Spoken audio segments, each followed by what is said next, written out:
పెరిగి కాకపోతే నా భార్యను కొట్టడానికి దానికి ఎంత ధైర్యం దాన్ని ఏమండి? వదలు, ఆగండి. వదలు లక్ష్మి. ఏమండి? ఆ అమ్మాయి స్థానంలో నేను అదే పని చేస్తాను. లక్ష్మి అవునండి, మన పెళ్లి 6 నెలలు కూడా కాలేదు. నేనే మిమ్మల్ని వదిలి ఒక క్షణం ఉండలేకపోతున్నానే.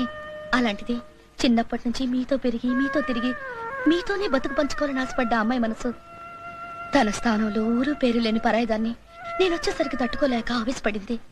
మీకు తెలీదండి, మన పెళ్ళయ్యాక ఈ ఇంటి నుంచి వాళ్ళు మునుపట్ల ఏ సాయం పొందలేకపోతున్నారు. ఒక్క పూట గడవడమే కష్టంగా ఉంది.